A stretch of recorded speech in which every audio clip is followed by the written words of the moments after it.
Hi everyone. I hope this is not too loud. I do have a pretty strong voice. Okay, so that was John Leonard Walson, and he was filming, we were just in Malta, and we were filming UFOs on a rooftop of the Intercontinental Hotel in what's called St. Julian area of Malta. And we met up with John Leonard Walson, who is a filmmaker he is very smart technically, and he has combined a number of different size telescopes and mounted a camera lens and a bunch of different magnifications on the lens itself. And I've put out a video, sort of, this is the video on YouTube right now, so you can go watch it later if you haven't already seen it. John Leonard Walson is very well known for photographing craft on near the sun, and amazing gigantic craft, as you may know, as well as very close-up moon footage. And he's doing all of this with his equipment that he put together himself. The kinds of things that NASA won't show you, he is able to show you because he is just, sort of a whiz with putting these things together. He also has a background in the military and some interesting associations with intelligence. However, he is now dedicated himself to trying to get the truth out about UFOs and, the secrecy, basically, that we're all living under, and certainly revealing evidence. Because a lot of the people that Camelot talks to do witness testimony. So they tell you what their experience was, but they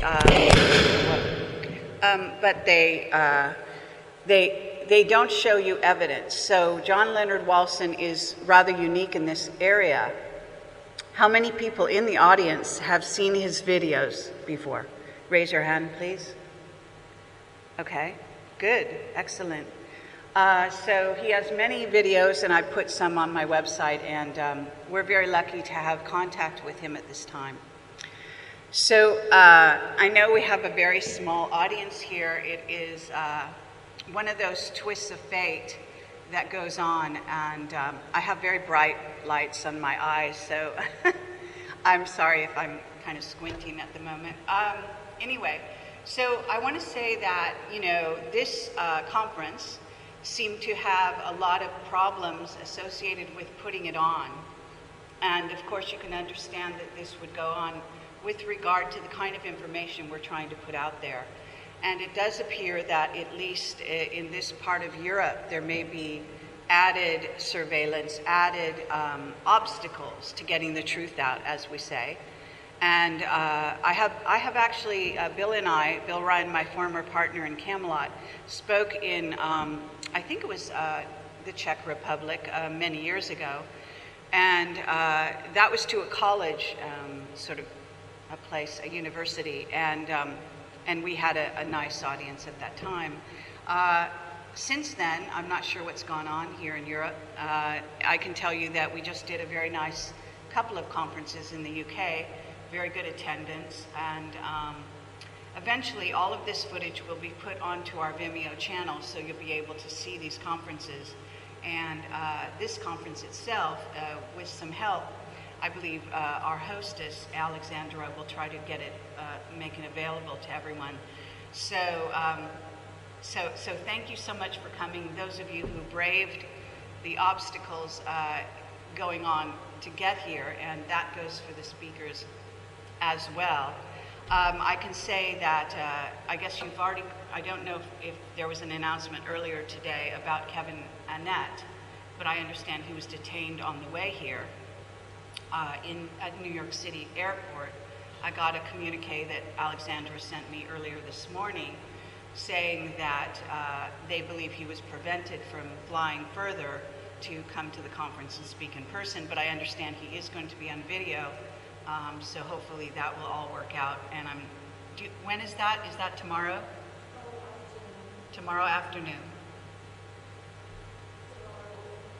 afternoon. Okay. Okay, but I also understand that there are some very interesting details that he was associated with in terms of this satanic sacrifice of children going on that he's been involved in revealing, both in Canada and really around the world, also associated with the Vatican. And there are other witnesses that have recently come forward talking about this same subject, including Max Spears, who is a super soldier who just died. I think it's been a week at this point. And Camelot has reported on that death. It's a very mysterious death. He was a relatively young man, I think just around 40 years old. And how many people have heard of this, the death of Max Spears? Okay, some of you. Now, I do want to talk a little bit about that, and I also want to say that we're going to be doing some further discussions in the future on Camelot. I have a television, it's internet TV broadcasting. I broadcast live shows almost weekly, depending on my schedule and the availability of the witnesses, the people I interview. So I will be talking more to anyone. I've offered interviews to a lot of the people that are close to Max, and I believe we also have some people here in the audience that had some interactions with Max when he spoke here in Poland recently. So what happens is Kevin Annett was also talking about this international day that you're going to be having here in Europe. I believe it's next week, someone told me. And does anyone in the audience know the date of the day I'm talking about?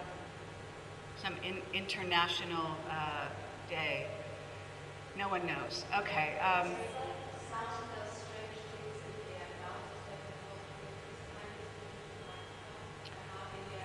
Oh, okay. Very sorry.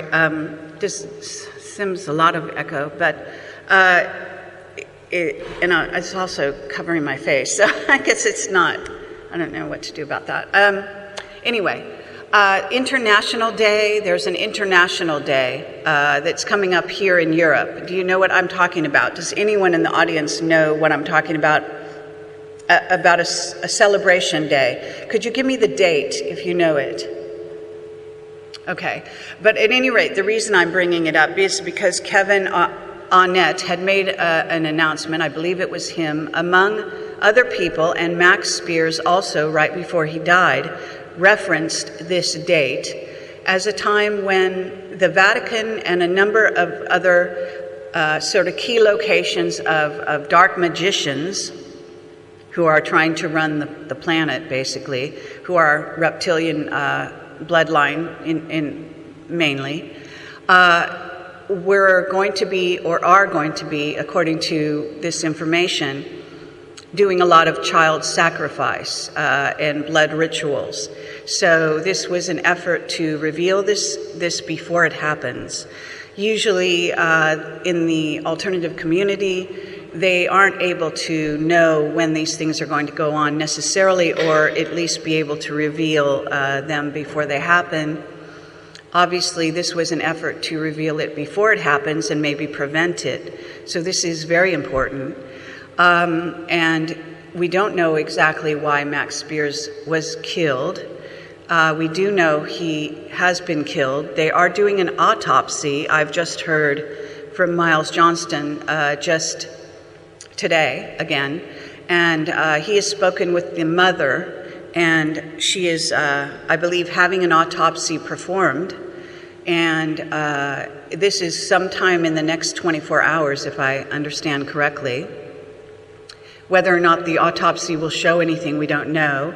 We know that his body was not, okay, let me say this. The body, after he died, was kept on the premises of this woman who is a journalist named Monica, and I'm not sure her last name, but apparently she is a Polish citizen and was kept in her villa, and the body was visited by a doctor and a couple of attendants that were part of an ambulance that came to the house when to try to revive him. They were unable to do so, but they did a very strange thing. They left the body behind and just left the house.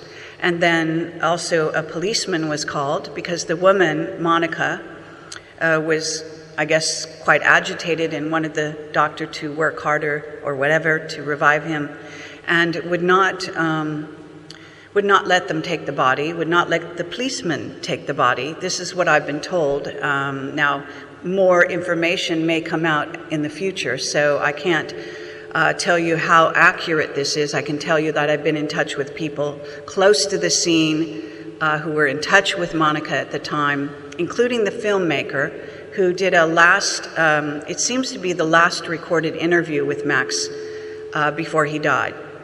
And you can see that he's actually under attack during the interview, and if you watch the interview, you can actually see him apparently having a great deal of trouble with his throat, with talking, and yet he was trying to get the truth out up to the last moment. He did the interview, and a few days later he died. And so the performance by the doctors and the police, at least in terms of the United States where I'm from, were very unusual because normally they would never leave behind a body. And also, in a certain sense, they have no idea how the person really died. There could have been poison involved. They need an autopsy and blood tests and all kinds of things. So there could be a crime scene, and they left the scene of the crime, if there was a crime. And we don't know any of this. We are only speculating based on the evidence that we have. The body was apparently kept there for many hours, maybe even overnight. I'm not sure.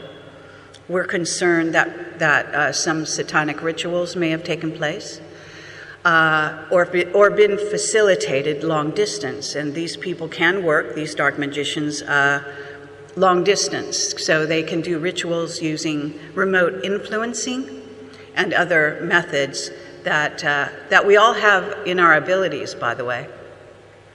So now I will get a little more into my presentation if it all works.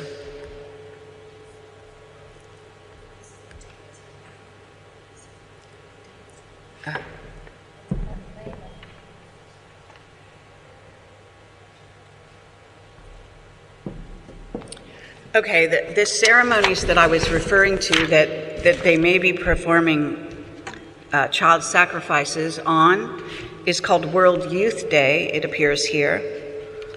It says from the 25th of July, which is Monday, until the 31st of July. And it says it takes place in Krakow, Poland. And on the 31st of July is what they call the central ceremony. So that's just an important date or series of dates to keep in mind.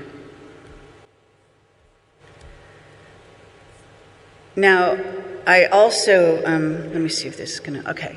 I also want to, maybe I can move this over here.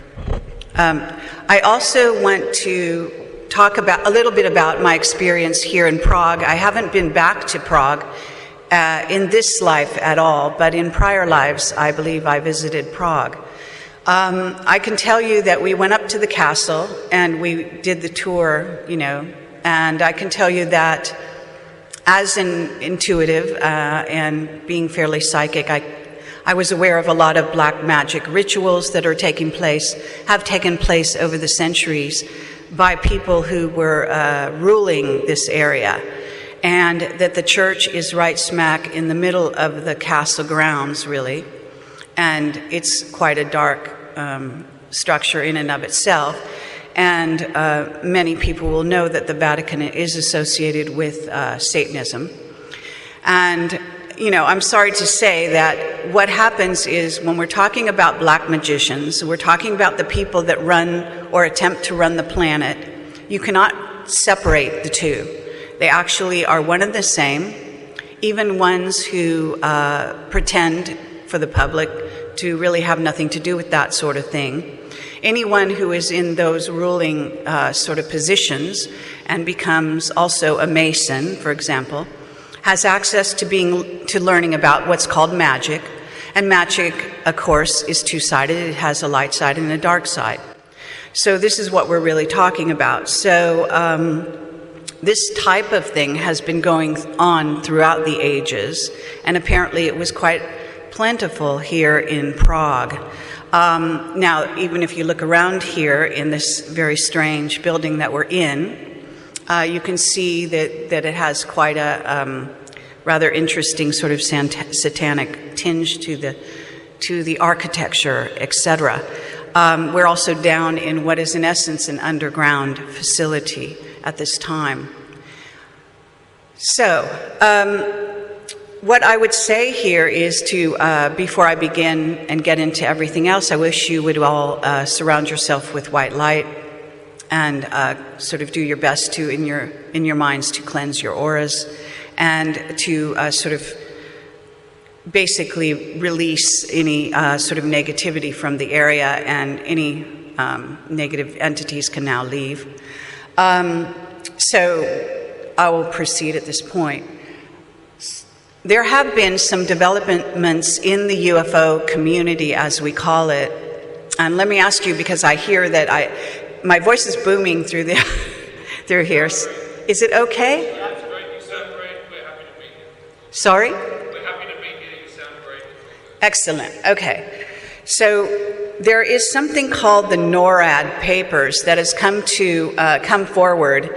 They are 11 pages, and this person called Victor Vigiani is now releasing information. I believe he is Canadian, and he set up a conference with some journalists to reveal this information that he came across. And what he did was he sent a request, Freedom of Information Act, which is a United States sort of thing, and sent it to the United States, to NORAD, for information that was freedom of information.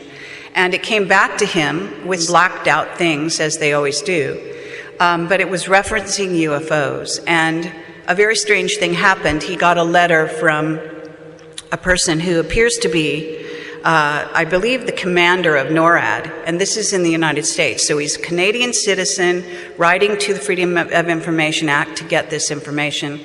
He gets more than he anticipated back in the mail.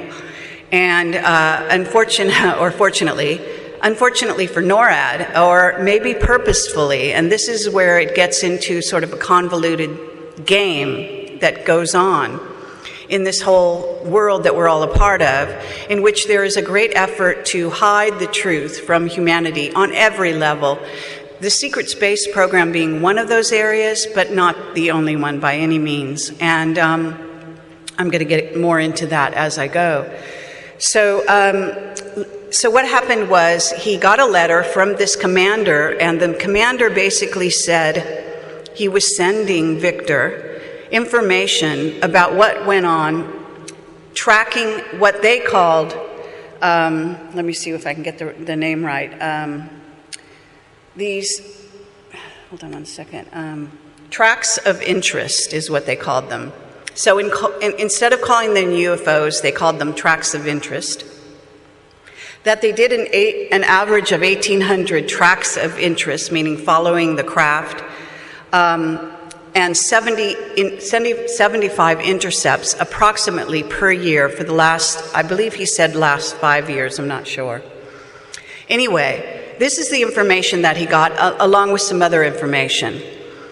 However, the letter itself also said to him that this was classified information, that he could not legally release it to the public, and he would be prosecuted by the United States government if he did. Sorry, I'm sweating. So what happens is he did release it to the government, to the public. So he went public with this because this was sent to a person who is, in theory, not a member of the military and not a member of the Secret Service agencies, but just a concerned public citizen who had a very strong interest in UFOs and getting the truth out. And so he is putting out a challenge to the US government as a Canadian citizen saying, come and arrest me, you sent me this letter, I've now released the information. What this is doing in the UFO community is it's making quite a stir in some areas. And the question is whether it was sent intentionally, whether some secretary made a mistake, he or she, or an intelligence agency intercepted this Freedom of Information Act parcel and stuck something in there. Maybe a concerned group of, even a portion of MJ-12, we're told, is interested in getting the truth out to humanity. So this would be sort of a covert way of putting out information. Now, there's very little way for Victor Viggiani, as far as I know, to confirm or deny this information. In other words, NORAD never has to confirm or deny, and the United States can simply ignore the information as if it never happened. We don't know at this point what will happen, but it is an interesting news item, and I thought you should know about it. What we're really talking about is what I would call a soft disclosure. Okay, so that's what we're really looking at. Let me see. Right, so we got that. Overcoat whistleblower, this is the latest whistleblower that came to Camelot, aside from this story to do with Max Spears that just happened. And this is a contractor from Virginia who went through, let's see, he was the end person that sent the stuff to me. It's all about an underground base in Washington, D.C. area. And apparently something that happened during a Camelot interview with Stephen Greer years ago, they say, in which Stephen Greer revealed that Camp Perry, a place called Camp Perry, where they, I believe, used to train military and CIA agents, actually was, a secret underground base. The story goes that the base itself was then packed up and moved into this place called Mount Weather. And Mount Weather is a known base. I think above ground it's known for training, again, of CIA agents and so on. But apparently there is a large underground base there. Now, whether this information is correct, we don't know. But this was sent to me by a person who was given the information by an intermediary, and the person who actually was involved in it, we're calling this the overcoat whistleblower because he was part of a secret black project having to do, I'm not sure exactly, possibly with clones and other things. So it is somebody who's disclosing information, in essence, to Camelot. This is a person who's not going on camera, and in essence, there are 3 people involved in this disclosure. So you're talking about the whistleblower, who is the contractor who sent me the information, and after he sent it to me, he then told me he was going to go black again, which means he's disappearing, and then he said possibly in the future he will send me more information. So we published this, and we don't have a way to really check the information, but it does have some other methods because you can go to Mount Weather and you can go to, I believe, find out the history behind Camp Perry, etc. What it had accompanying it was 4 or 5 photographs from an underground base. It didn't show you much, to tell you the truth, and that was that. So what happens is the original whistleblower went through an intermediary, supposedly, and then gave the information to this contractor who then got it to me.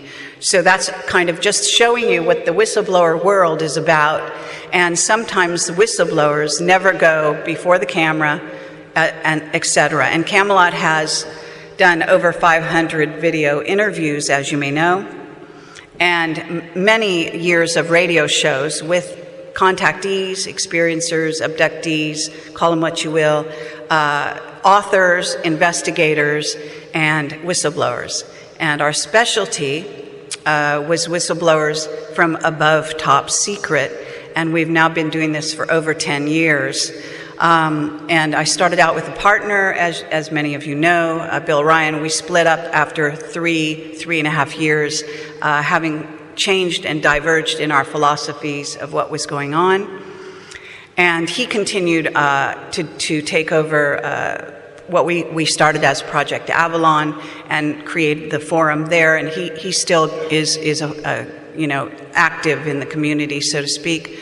I went on to continue Camelot on my own, and then the last 3 years, a guy you'll see somewhere in the audience back there and who helped set me up, Neil Sanford, who's a very talented musician, is also helping filming Camelot and helping me with editing and making things like banners and so on. So I do want to give him some credit here.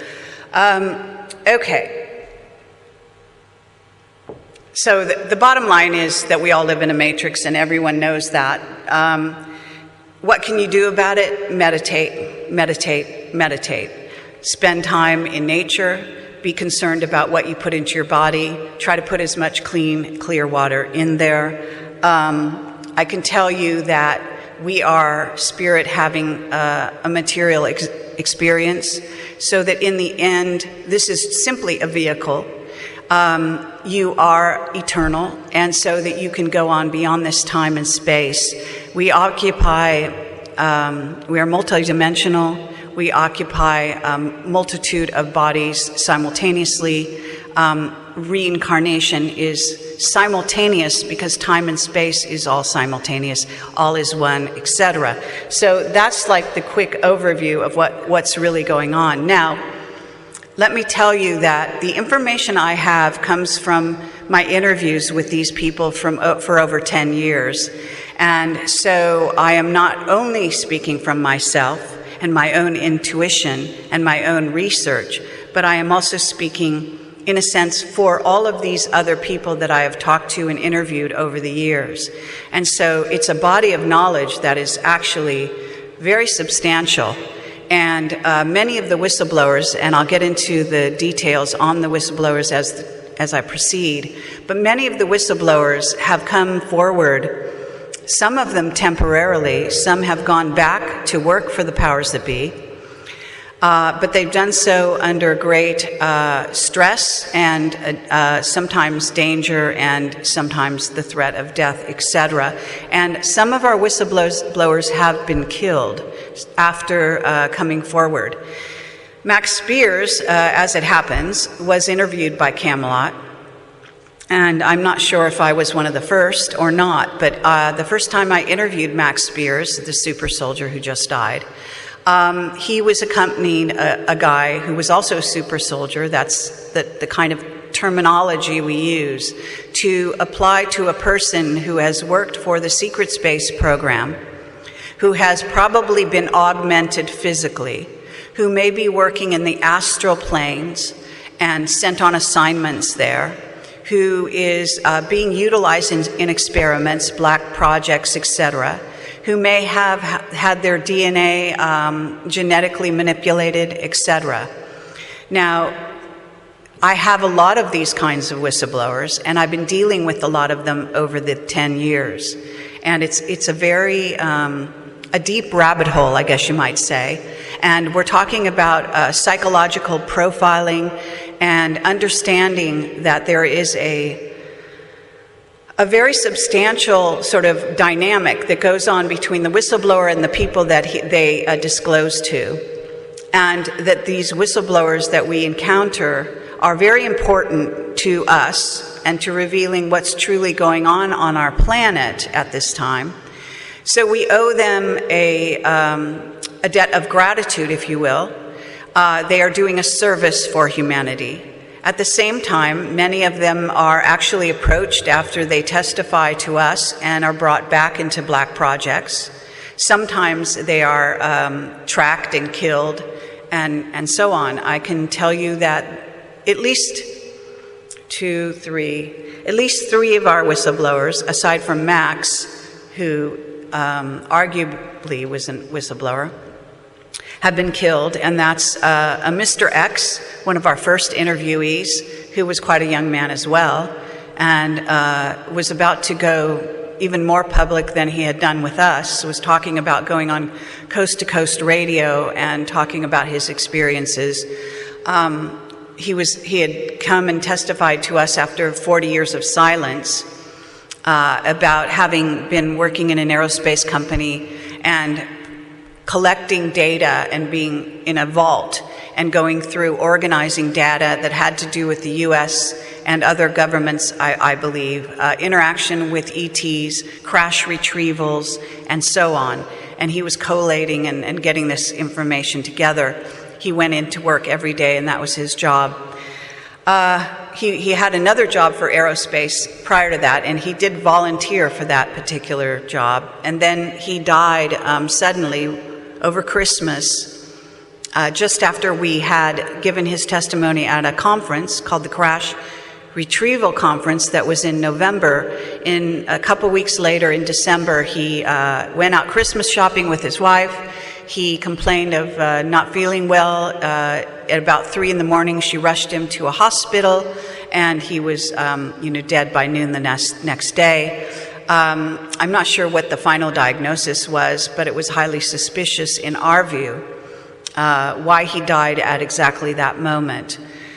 Then there has been Brian O'Leary, who is an astronaut that was slated to go to Mars and had been interviewing basically free energy activists around the planet. George Green, who I don't know if he showed up at all. Lovely to see you, George, who I'm sure gave a stellar performance earlier today, knows Brian very well, or knew Brian very well. Brian invited Bill Ryan and myself to do a conference at his home up on a mountain in Ecuador where he lived. He had left the United States because he believed they were trying to kill him. And he had a very significant incident in which they almost did. He survived. He left the country with his wife and then spent the rest of his days in Ecuador. However, he started to get quite active during the time we knew him, and then at one point he contacted cancer, and less than a year later he was dead. So I consider him to also be having been killed, and I can tell you that he was quite a brilliant man. He's written many books, and you can find them online, as well as watch the interview that we did with him, which is quite excellent. I can also tell you that he was on a television, a pilot that Bill Ryan and I did a pilot for mainstream TV. It was called True TV, that was, revealing some truth.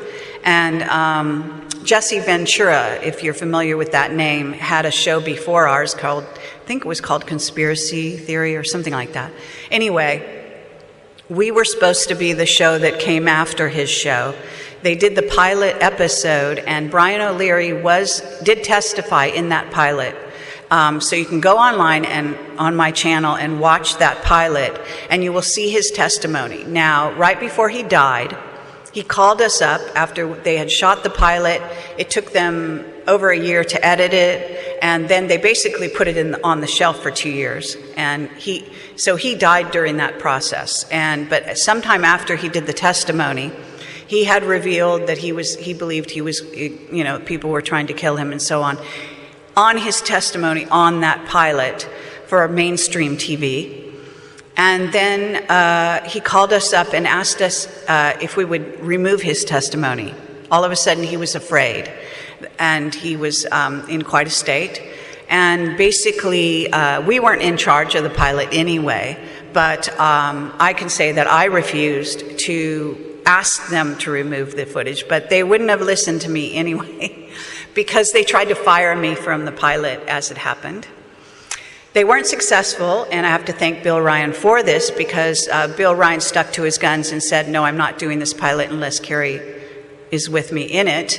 So we insisted that we both do the pilot together. They wanted me out of there because they wanted Bill to be more like a Jesse Ventura, the big strong man by himself, kind of, saving the world, whatever.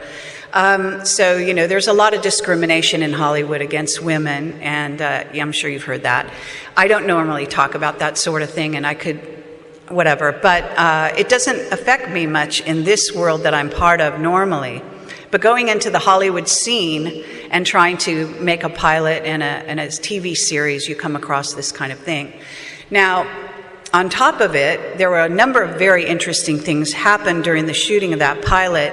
And just so that you understand, one thing that happened regards another one of our whistleblowers who died rather recently, and his name was Gordon Novell. Gordon Novell is in that pilot.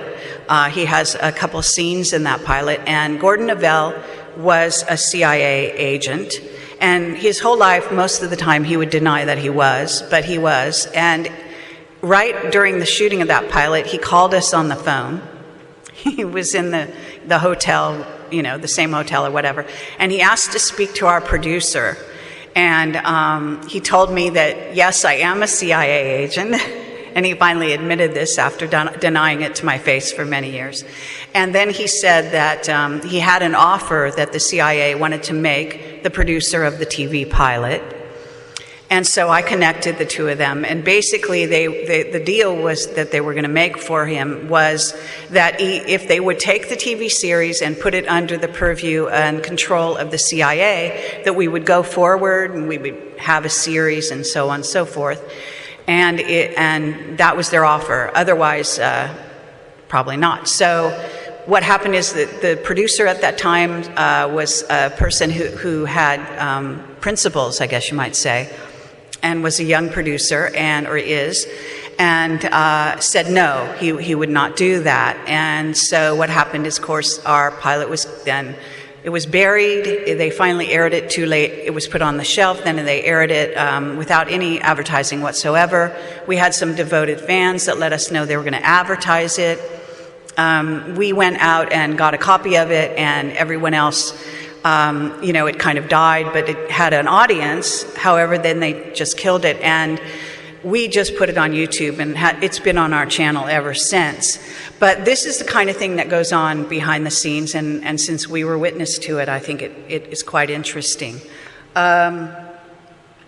So most of this is known. Now, I just want to say that over all the years that I've been doing this, there seem to be two clear paths for humanity that sort of emerged out of all the testimony that I was able to hear. And the bottom line is that there is a choice that humans have at this time to go down one of two paths. One is I have just called angelic human, for lack of a better name, and the other is basically robotic Superman. So they're self-explanatory in nature, more or less, but the idea here is that the Illuminati, the secret space program, has a methodology. They have an overall aim for what they're doing here on planet Earth, and it involves creating a humanity, what you might say 3.0 or 4.0, however you want to look at it. And that involves enhancement through robotics, through bioengineering, and through nanotechnology and artificial intelligence on the one hand. And they don't want to wait for humanity, on the other hand, to utilize this vehicle, which has got a built-in abilities to have what are in essence superpowers and high telepathy and all kinds of abilities to create a reality of which we are, as humans, only tapping into on a very small level at this time. And this does involve utilizing things like the so-called junk DNA, which is not junk, and so on and so forth. And a lot of this stuff is all being activated at this time. But the bottom line is also that what they want to do is they want power over. So that is also a very important distinction between the two sides. So the one side is called service to self, and they want power over others in whatever they do. And the other side is about service to humanity. So oftentimes at the end of interviews, you will see me shake someone's hand and say, thank you for your service to humanity. So that's why I say that, because that's what it's all about.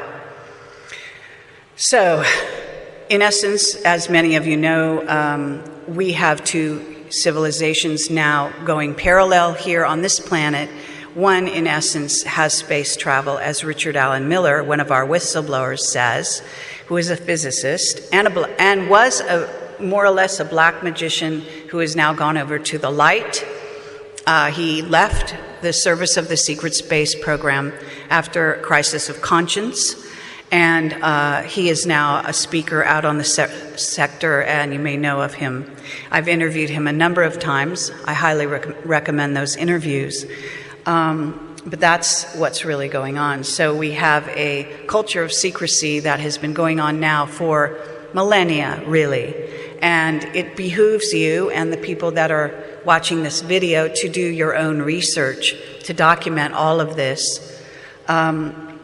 We have been told that in essence there is one man in charge of some of the major continents, and so that the triangle, the pyramid that everyone talks about, does go up many levels. It is said that the very top echelon is occupied by certain ET races, and they are sort of occupying, maybe through boots in the ground type of thing, or even possession, the people that have chosen the dark side, in essence, to try to rule and take control of this planet. So we have a war, what is in essence a war of worlds going on. And this war of worlds was here and in operation long before we got here. And in fact, I can say that that in essence, if you want to view the Earth, and Camelot is all about the big picture. So if you understand where I'm going with this, you understand that looking at the big picture is a way to pull back and to get out of the details of all of it and to start to see what we're really a part of as souls. And that's crucial. So what we're really talking about is a war of worlds in which one group of humanity is in essence feeding off, like a parasite-host relationship, the other. And the average person, there's no such thing as an average person in my view, but you know, the general populace, the masses, who don't have the money and are not part of the dark side, are in essence the parasite, and the other side is the host. So the masses are, in essence, the host. We are hosting this outgrowth of our species to create and to do all of what they're doing. And they have been feeding off us in literal and pragmatic form throughout the ages. And of course, there's a whole philosophy that is involved in all of this. Now, we know that 3D is involved with two polarities, dark and light, and this is how it operates. Let me say that I've done many presentations, and a lot of this information is out there, and it's on Camelot. So I'm going to kind of like move ahead quickly here because I have limited time, and because this is being filmed, and we have quite a limited audience. So it's a great opportunity for me to go into areas that I don't normally talk about because I simply don't get that far into my presentation. So I'm going to sort of speed ahead. And I'm going to ask, is anyone having trouble understanding English in the audience? You raise your hand. Okay, great. Excellent. And is anyone in the audience simply not familiar with Project Camelot? Raise your hand. Okay, so anyone who made it here apparently knows more or less what we're about. Just a footnote here, I do highly recommend for people that want to hand a book to somebody in their world who still questions whether UFOs are real, in essence, whether there are such things as ETs and whether they visit this planet, and whether our military has anything to do with them. UFOs in the National Security State, I think there's at least 2 volumes, they're about that thick each, by Richard Dolan, a former Rhodes Scholar, if I remember his background accurately. He has gone through and documented, not just in the United States, but worldwide, UFO sightings by people that were highly credible, including large groups of people, as well as like the Phoenix Lights, which is famous, but other individual sightings by pilots, members of the police force, retired and current, military officers, et cetera, and it's a huge amount of data, just gigantic. So if we were in a court of law, the evidence has proven far and away that, you know, these things we call UFOs are real, that ETs are real, et cetera, that the documentation is just prolific at this point. And for Camelot, it's absolutely a fait accompli. Now, if you take a look at the NRO emblem of the octopus feeding on the earth, this is exactly the relationship that I'm talking about. So you have a visual, this is their emblem. It's amazing that they are, as always, so out in the open, so showing you right in your face what they're doing to you and who they are and what they prize above all other things. They prize bloodlust, they feed on you, and so on and so forth. So within someone, and I'm going to keep referring back to this because it's a great example, someone like Max Spears, you're talking about what is in essence a person who has been in essence MyLabbed. So even maybe from birth, he could have been augmented. His mother's could have had some things happen to her before the birth, and so on and so forth. Dan Sherman is one of our whistleblowers, and he in fact was told by the military while he was still in the military. He was brought into his officer's office and told that his mother was impregnated while he was in her womb. He was actually augmented to become part of the secret space program, so that many years later, when we had what they were planning for the future, and understanding that these individuals planned for the future years and years in advance, that they used, at one time they used something called Cray computers, but now it's so far in advance of that, they're using artificial intelligence, and so on. But in essence, what happened is they programmed him to take care of a situation during an EMP that was planned to hit the United States at least, sometime in the future, that they would need these sort of intuitive communicators to deal with certain ET races at that time, and he was one of those people. So he's written a book called Above Black. It's an excellent book. I recommend it. It's free. I think it's free on the internet at this point. I actually tried to get it made into a movie when I used to work in Hollywood, and I worked in Hollywood for almost 20 years. I didn't get very far, but I did try to shop projects, sci-fi projects that would reveal the truth about what's really going on. And that's how I really got into this field, although I had studied Eastern philosophy and as many people may have heard me speak about, joining my chakras, going through Kundalini activation sort of experiences, and having Samadhi experiences associated with that, and that continues to this day. So I won't have time to talk about Kundalini during this session, but I will be talking more in the future about that. So mind control is a huge part. It's a huge part of this whole scenario, and that involves your televisions, the fluorescent lights that we live under a lot of the time, especially in office buildings, everything that you can think of, the food, the water, et cetera, the chemtrails. It's all about controlling the planet and dumbing you down. And even since the Anunnaki first put in what is in essence a sort of a frequency fence block in your consciousness, in your brain, and this has pervaded to all of humanity apparently, which we are breaking down at this time and breaking through.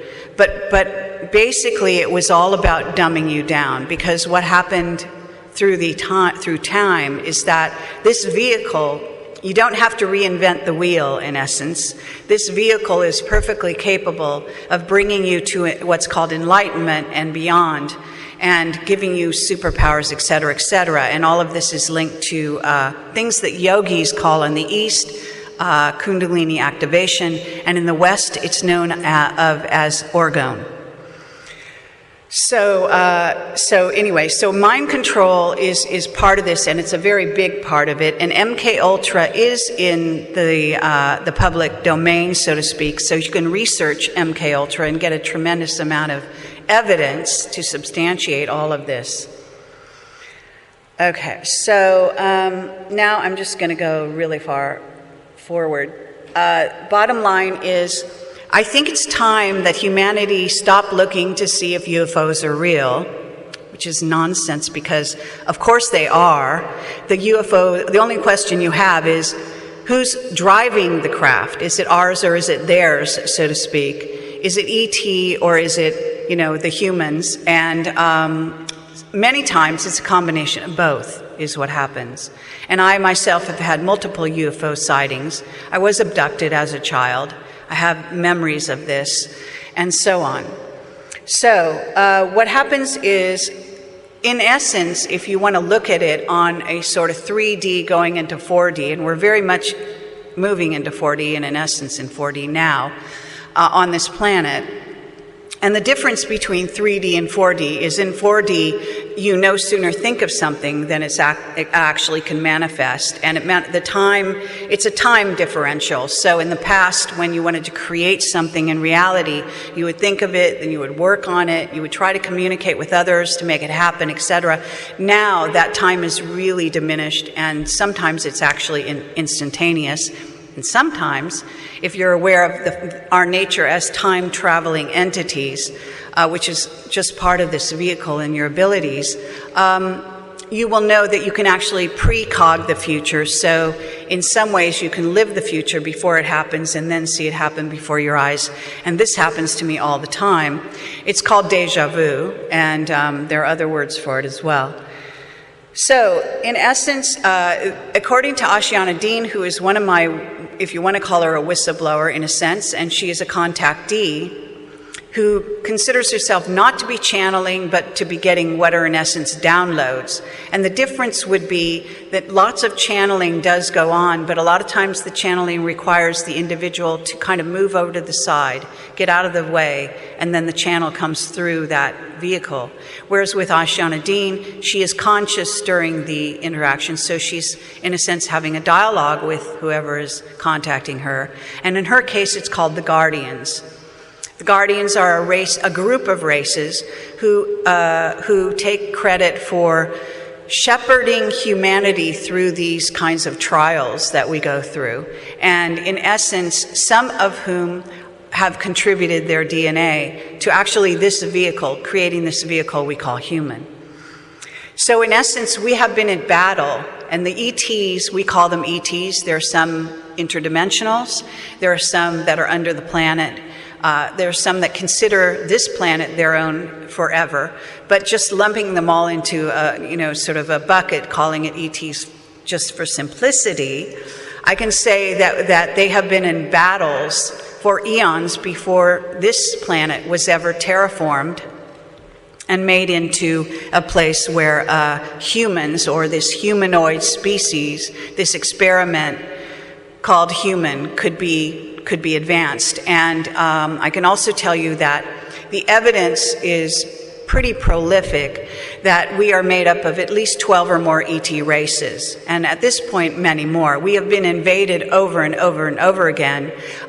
Various ET races have done experiments using us and contributing to the DNA, kind of in essence, the genetic library of which we are a part. And that this planet is considered to be a very valuable water world. It's very desirable, and I'll explain more about that due to my testimony from another whistleblower called Captain Mark Richards. But in essence, Ashiana Dean, one of the valuable things she's contributing is the understanding that this experiment we call human is also about putting boots on the ground from all these various races who have been fighting with each other into one vehicle, into multiple renditions, you might say, of these souls incarnating. It is a place of learning, obviously, but it is also a place where these ETs can inhabit these bodies and have an earthly experience and learn to get along, learn to progress, learn to reach enlightenment in essence. So we have a number of adversaries, and one of the interesting things is with this kind of paternalistic society of which we are a part is they don't want you to know that you are prey, because they don't want you to protect yourself, for one thing. And so, in essence, humanity, yes, we have many, as I say, the guardian races. There are guardian races who are on our side, if you want to call it that. There are some races that are kind of in the middle, and there are races that do not have our best interests in mind and have been warring with other races and would like to see us leave the planet, or they may want to use us as slaves and food sources, etc., etc. So this is a list of some of the names of races that prey on humans, most of whom, or many of whom, people that are really into what we kind of designate as sort of a new age sensibility, tend to think are positive, and many are not necessarily positive. They can have a positive side. They can be utilizing you for a purpose that is positive for a while and then may, in essence, turn against you or humanity, and so on. So these are some of the labels that they go by, and it's a very complex picture. I can tell you and refer you to the Ashanandina Voyager 1 and 2 books as being the best history of humanity that I've ever come across, and that includes the Bible and all the books associated with the so-called Bible. The bottom line also being that Dracos are a big enemy of humanity, but there is also a serpent race, that is, of which there are, I think I've heard 5 species here on Earth at this time. There may be more. Certainly there are more hybrids. And I can tell you that there are very substantial serpent races that are also our enemy. So the bottom line is the War of the Worlds. We have what is in essence an astrophysicist who is highly regarded called James McKenney. And recently he talked about what is in essence, he's really revealing a lot of sort of disclosure on his own, coming from a scientist. And again, our society respects scientists big time. And mainstream science, of course, is back in the dark ages in essence. But for the ones that are trying to push the envelope, there are a few notable scientists who are actually doing just that. And James McKenney has written a book, From Atlantis to Tesla, that I recommend. And he is talking also about what is in essence the ability, and actually Joseph Farrell as well, an author who specializes on our Nazi past, who has now sort of branched out and started to include a history of humanity that involves ET races and warfare that was interplanetary warfare. And his books are quite interesting in this regard. He talks about the Great Pyramid being used as a weapon. It's also an ascension chamber, and so on. So it is interesting that they have witnessed what James McKenney did was, and I'm not sure which slide this is, but in essence, there was a recent sighting of what was in essence appeared to be a comet, I think maybe even more than one comet, near the sun that bombarded with the sun, and then hitting the sun, a solar flare bounced out. And what happens, the comet was aimed. That's a conclusion. And the back channel chatter in terms of black projects, etc., people that I guess are communicating with McKenney said that ETs have the ability to conduct wars with each other, and now also including the Earth. And Atlantis was sunk by a targeted meteor at one point. Atlantis had 2 sinkings, from what I understand.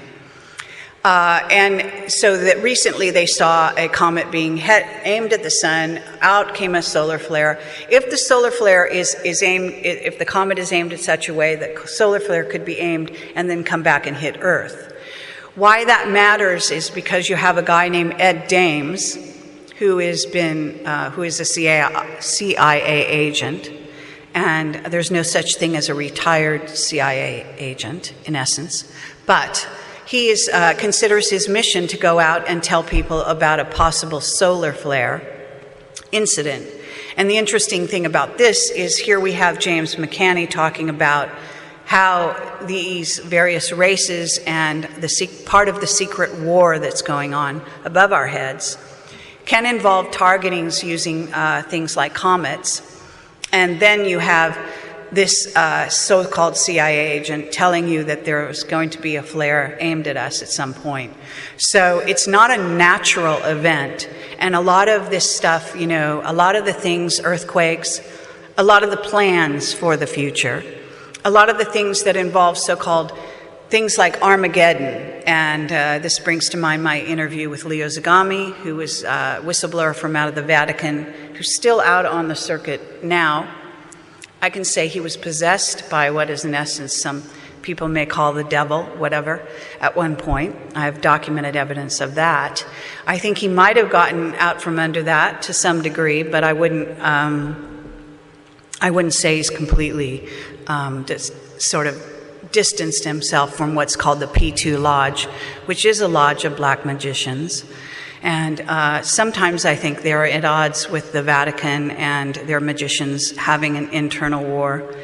But I digress. So in essence, what we're really talking about is these things that they call catastrophes are not acts of God. The God they're referring to in the Bible, 9 times out of 10, are the Anunnaki.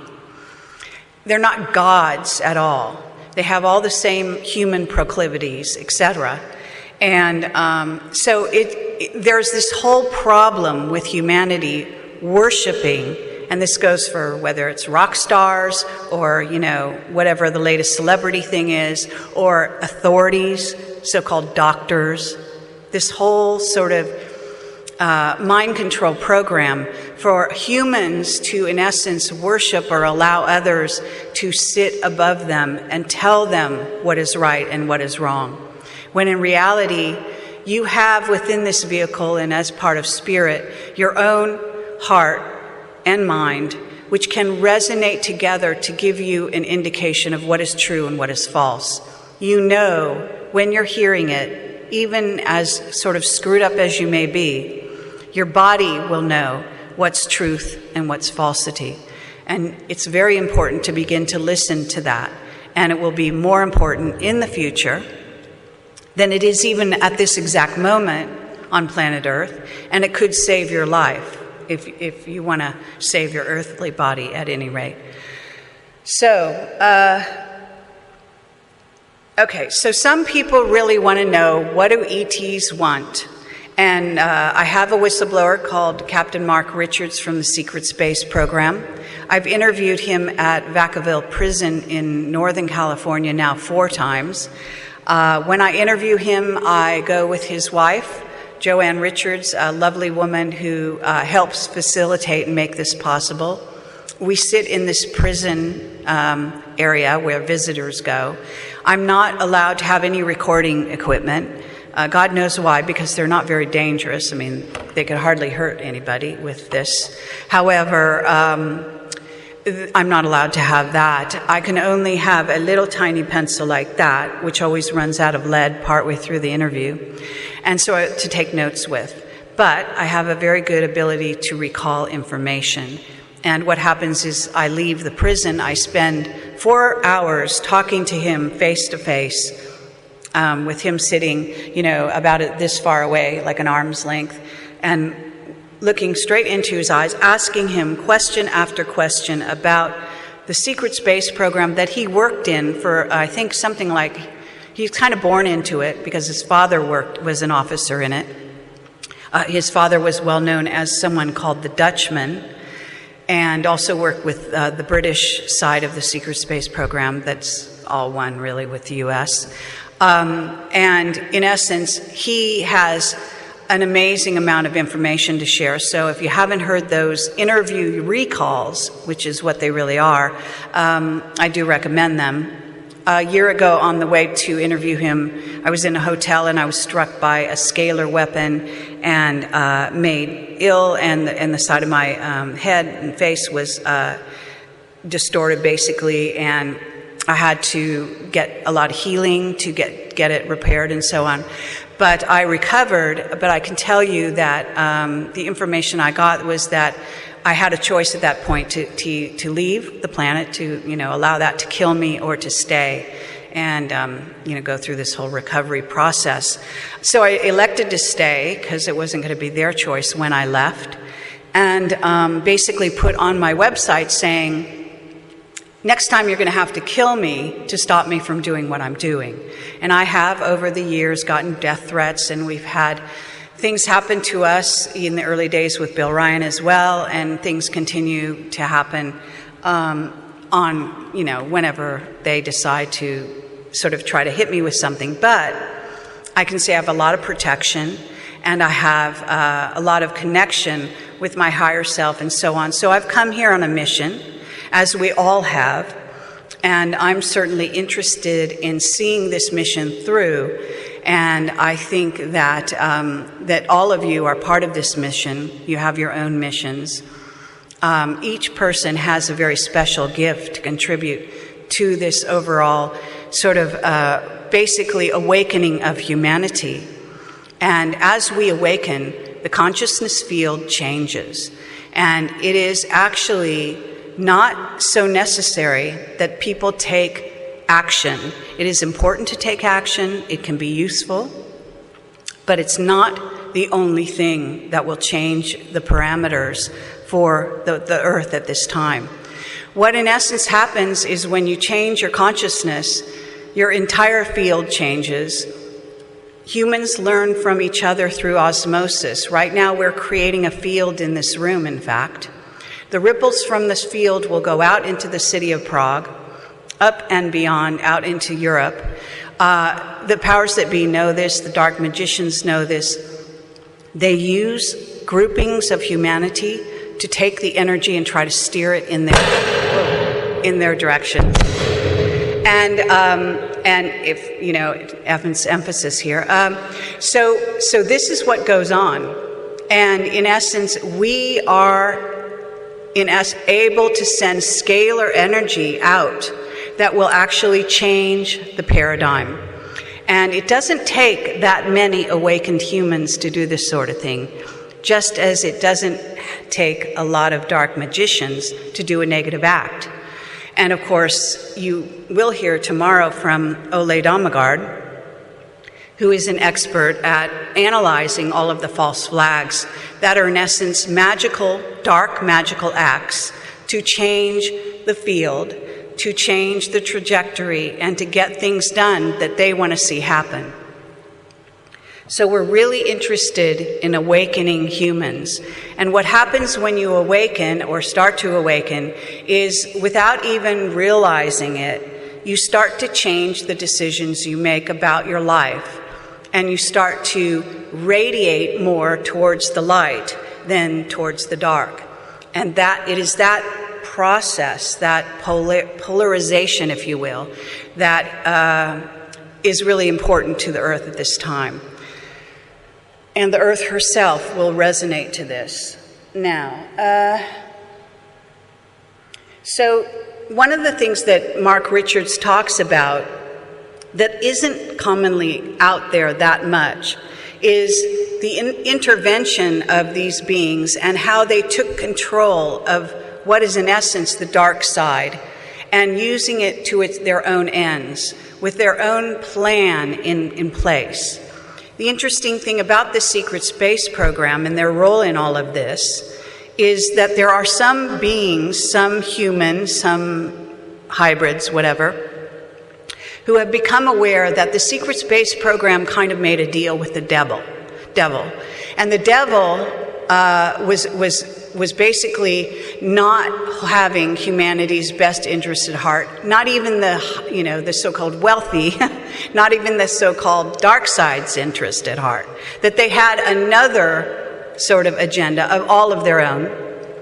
And so what has happened is some of the members of the military and the various police and other government officials and so on are starting to realize that they kind of put their lot in, if you will, with the losing side.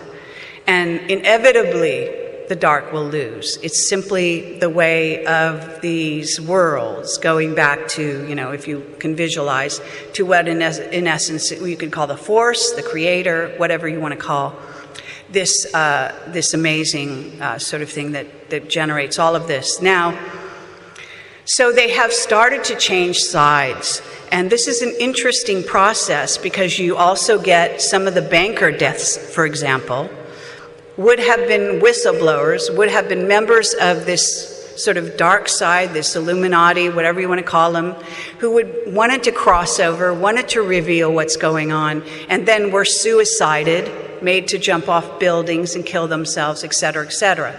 And you get members of the secret space program and military who are, we call them wearing white hats. And,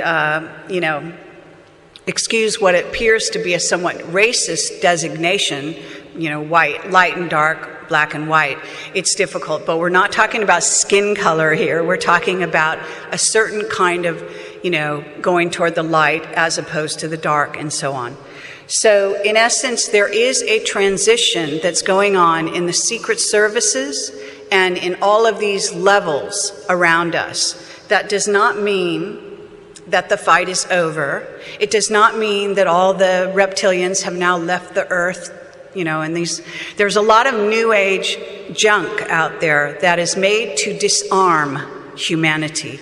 And it's very important that humanity not be deceived by these so-called people who appear to be on the new age, appear to be walking in the light, and are in essence serving the dark. They may not know it. That's important. It's important to know that a lot of people in their naivete often serve the dark. And you can imagine yourself working some dead-end job for some company that you just, got hired by. And the company is basically doing some very diabolical things like Monsanto or whoever they are.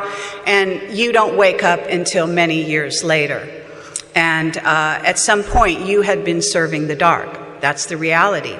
So you can imagine a whistleblower who spends 40 years or more as a scientist being lured into working for them, being only in your little silo of working on whatever little experiments you were working on, and then waking up and your head sort of lifting up and looking around and all of a sudden realizing you're part of something extremely dark. And that gets into people like the Lockheed scientists that went on the run from Lockheed Martin, which is an aerospace company in California and elsewhere in the world, but it's mainly based in the United States or comes from the United States. And in essence, several of them went on the run. Some of them started dying because they were working on a grid of nanosatellites that would go around the Earth. They were inventing them. They were giving them artificial intelligence.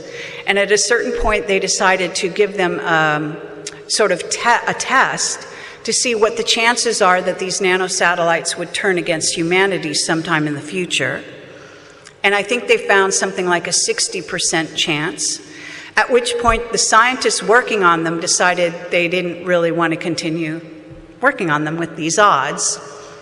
And some of them started to end up dead. Some other scientists started to notice their colleagues disappearing. And then a few of them went on the run. Now, the reason we know about this is because luckily one or two of them contacted a guy named Anthony Sanchez, who is a UFO researcher who I've interviewed several times, who has received multiple death threats because of this information that I'm giving you, and who's tried to write a book about it, who was also given some technical specs. And I was contacted by an agent in one of the agencies and told to relay a message to Anthony for the dark side, or the people in power, if you want to call them that, some of whom don't consider themselves dark, but for what it's worth, who told me to tell Anthony Sanchez that if he released these technical specs that he was given to the world, that he would be in violation of the U.S. national security, and that, in essence, his family might be killed, and so on and so forth. He may not be here to live to see the next day, etc. And so I relayed this message to Anthony. So far, his book, I don't think, has come out, but I know that he probably won't be including these specs in there. But this information I'm giving you is about what's called Project Leonid. And it's very real. And as it happened, I ran into a whistleblower in a very unusual place, or at least for, for what I think is an unusual place, an airport. Maybe intentional, obviously, but nonetheless, who recognized me as being from Project Camelot, who happened to be working on satellites, who happened to be also working on the Gulf oil spill, and was able to reveal quite a bit of information to me, as well as what is called, in essence, this sort of Skynet-type entity or artificial intelligence that goes above the nanosatellites and is sort of the final level of artificial intelligence, and they call it Mother. So I've had some verification of that terminology. Anyway, Dr. Pete Peterson is another whistleblower who is very crucial to this overall story involving what is in essence Skynet, surveillance of humanity, and interacting with ETs, as well as what is called a chip that is part of the Skynet chip that is supposed to be a fail-safe chip that can is supposed to even stop ET intervention in switching what are in essence sort of a group of I guess androids or whatever, an army of soldiers that are at the ready, sort of in underground bases, and we're told China has a number of these as well, and that they are all under the command of this thing, this Skynet chip, and that if an ET race, who we are supposedly battling for control of Earth over, was to suddenly intervene and take control of the Skynet chip, then they would have control of all these armies that have been created. So this is, I know it sounds like science fiction, but it's actually science fact. And this is documented by various people I've interviewed, but Dr. Pete Peterson is one of the key sources of this information.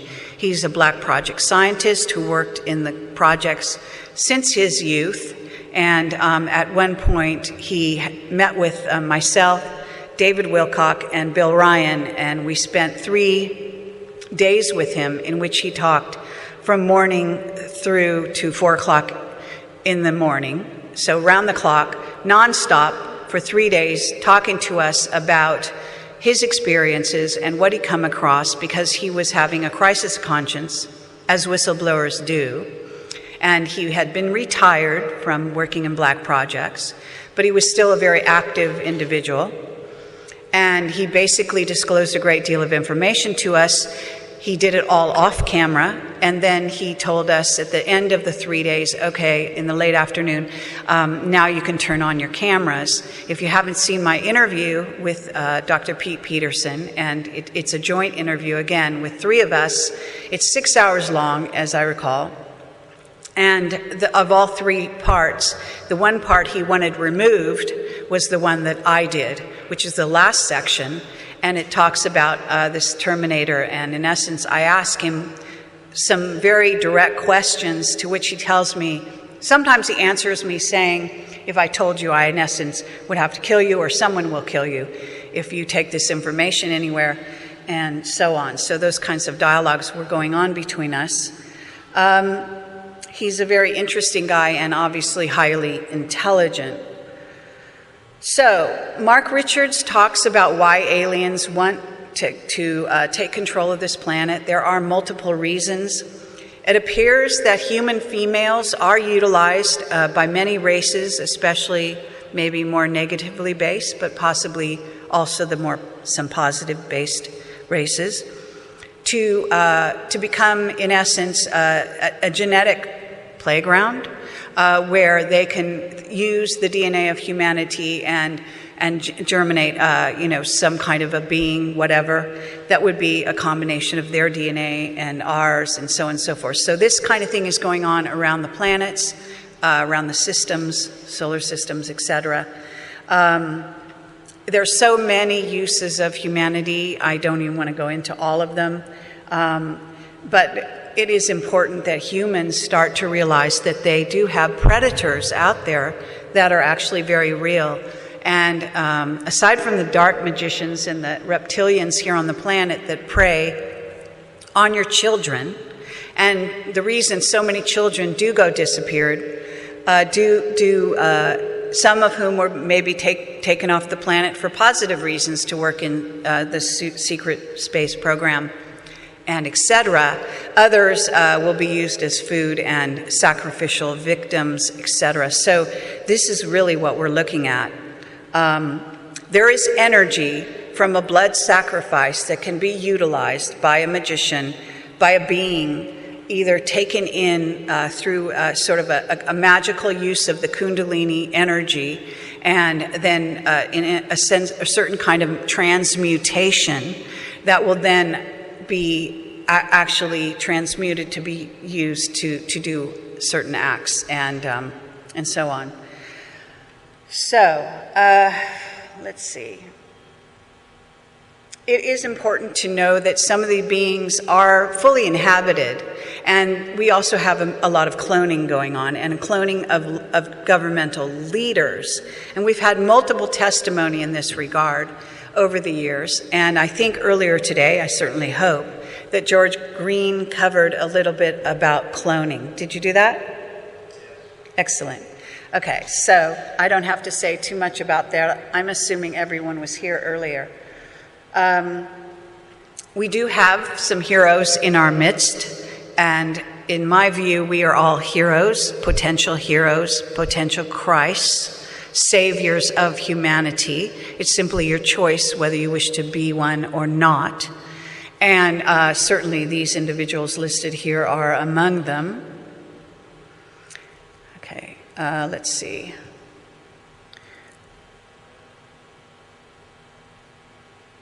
So, when I talk about these subjects, a lot of times, I hope you will sort of forgive me, but I am a bit, dry or sarcastic or whatever, because a lot of these subjects are now being covered everywhere. And there's a lot of sort of disclaimers and a lot of sort of things that you need to say just to make everyone happy out there, so that I do want people to realize that I'm aware that the Illuminati is a bucket terminology, that there are many sort of divisions within the higher ranks, and there are wars, small little skirmishes going on daily within these individuals and their groups, and so on.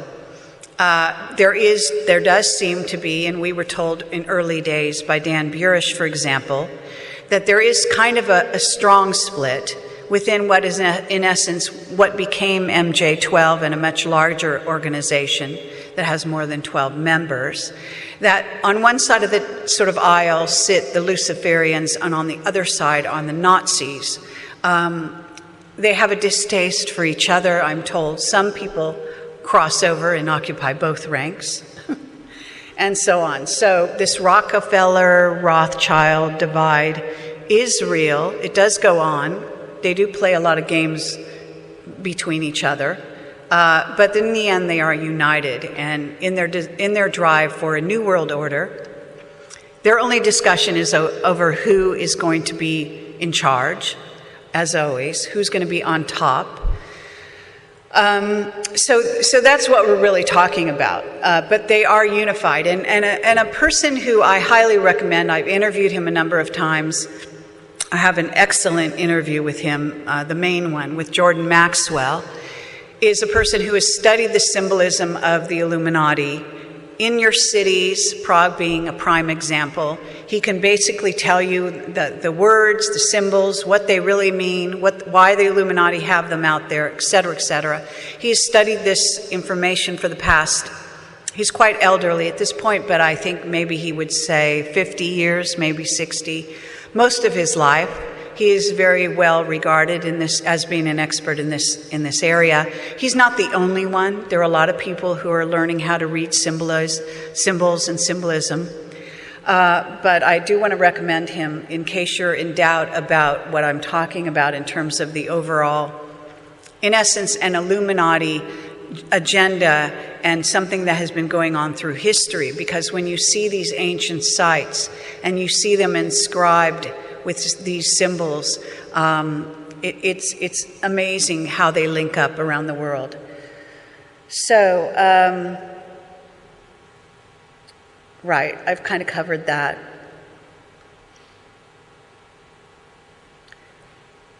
Yeah, we have, I mean, they have bases on, I'm studying what are the most obvious things. They have bases on the moon and Mars.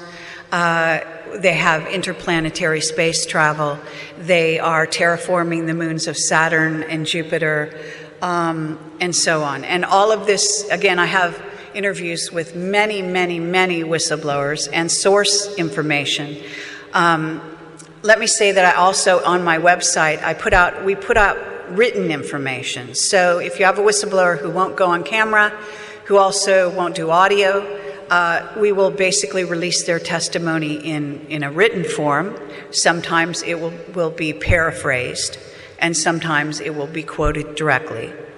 But we will give them a false name to protect their identity, etc. So we have thousands of pages of written material in which I'm also talking about these subjects. So if you go back to my blog over many years, you will find this information, as well as Camelot in the early days.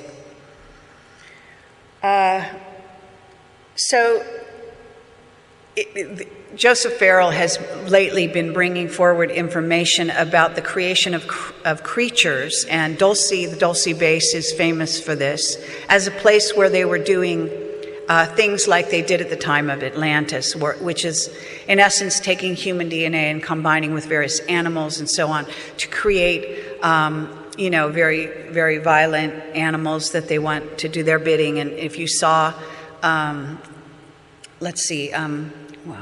forget the name of the movie, but anyway, there are many movies in which you see these like large dog-like creatures that are very vicious, more large and more vicious than any regular dog, and these are genetically engineered creatures.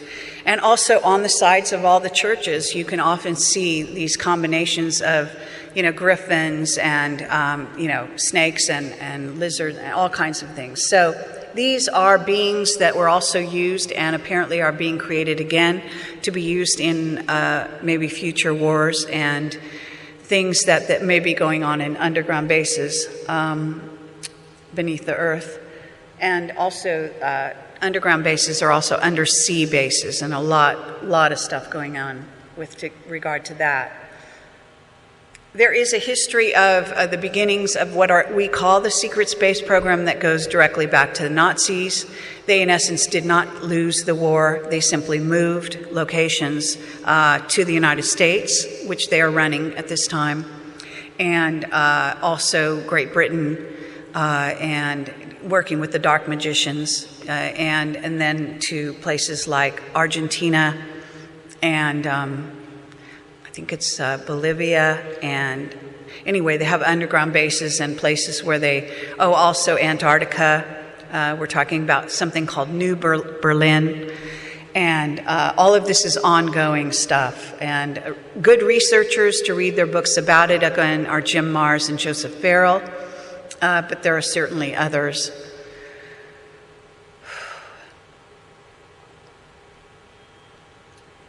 So this is a statement by Jim Marrs all about Project Paperclip and the early days of the secret space program. And Jim has written over 10 books, and we wanted him to speak here, actually. We were not able to get him to fly over. He had some extenuating personal circumstances that didn't allow him to come at this time, maybe sometime in the future. Okay, I'm going to go even further. Eisenhower, famous statements, obviously, everyone knows about that. I do have information about the early days of what is called, what is in essence promise software, which are the early days of the artificial intelligence that is now running this planet and probably orchestrating everything to do with the financial system. And that story is very interesting. Danny Castellero is a journalist who was killed for investigating this, and it all pointed to the financial fraud and the things that are going on now. All of this was thoroughly investigated by Danny before he was suicided. He was found dead in his bathtub somewhere in the South right before he was supposed to do an interview with somebody. Michael Riconosciuto is a very interesting player in all of this story, and I can tell you that he is in prison in California, I believe still, if indeed that's where he is. He is like Mark Richards, this other person I interviewed. In other words, he's a person who goes back many years at this point and was there in the early days. He was one of the people that was supposedly who put a software backdoor into what was called Promise software and started this sort of process in which it became, in essence, the artificial intelligence and tracking software. I was sort of joking with my partner about the fact that, in essence, airports are a facade at this point. There is absolutely no need for a human being to be in an airport other than the passenger. So you could be going through all the surveillance technology. You don't need any humans there to search you or any of this nonsense. It's all bogus anyway, because most of the terrorism, if not all, is orchestrated. And this, they just create, in essence, a boogeyman. They target certain races and decide to build them up into the enemy so that they can continue their war, continue their sale of weapons, etc. And a lot of this stuff that we know of as human trafficking and drug trafficking and nefarious financial dealings, a lot of this stuff is all funneling into a pipeline that is funding, in essence, this rogue civilization we call the secret space program. There is more than one secret space program. China has their own, from what I understand. Russia, United States, and Great Britain are partners within the secret space program. So that's significant. It is significant that wars are orchestrated and planned in advance. And this recent racial unrest in the United States was predicted and told to us in absolutely point-blank terms by a guy named Michael Prince, who is a super soldier, who was one of the people I interviewed with Max Spears. I did an interview back in, I think it was 2013, with Max Spears and Michael Prince. At the time, Max Spears was a younger super soldier. He was under the control of Michael Prince. So in the interview, you will see Max Spears sitting there, looking quite young, different than right before he died. And he is basically sort of subordinate to Michael Prince, who dominates the interview. During that interview, Michael Prince, who is right now in prison but going to get out in, I'm told, around 18 months or less,